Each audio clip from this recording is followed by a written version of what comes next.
Welcome to Luca and Miguel. Enjoy the video. You start by verifying the obvious technical details. Confirm the card type and that you have any required adapters so the reader can accept it. Once done, test the card in a different camera or phone to isolate whether the card or the reader is failing. If the card works elsewhere, focus on the reader. Make sure to visually inspect contacts for dirt, corrosion, or bent pins. A quick blow of compressed air or a careful isopropyl wipe often restores connection. Now shift to software. Connect the reader and open Device Manager or System Information. You want to see the card reader recognized without warning icons.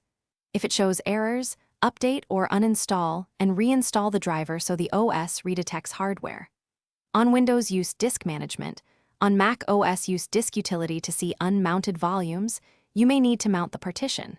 If the card appears but is unreadable, run a quick check disk or first aid to finish by ruling out power and hardware. Use a different USB port or a powered hub because some readers need steady current to initialize.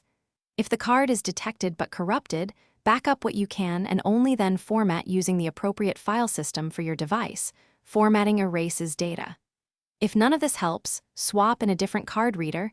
Inexpensive external readers are reliable replacements. If you still fail, one key troubleshooting tip.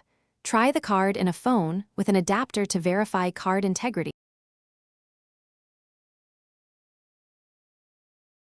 Thanks for watching and please subscribe. It's the best investment you'll ever make.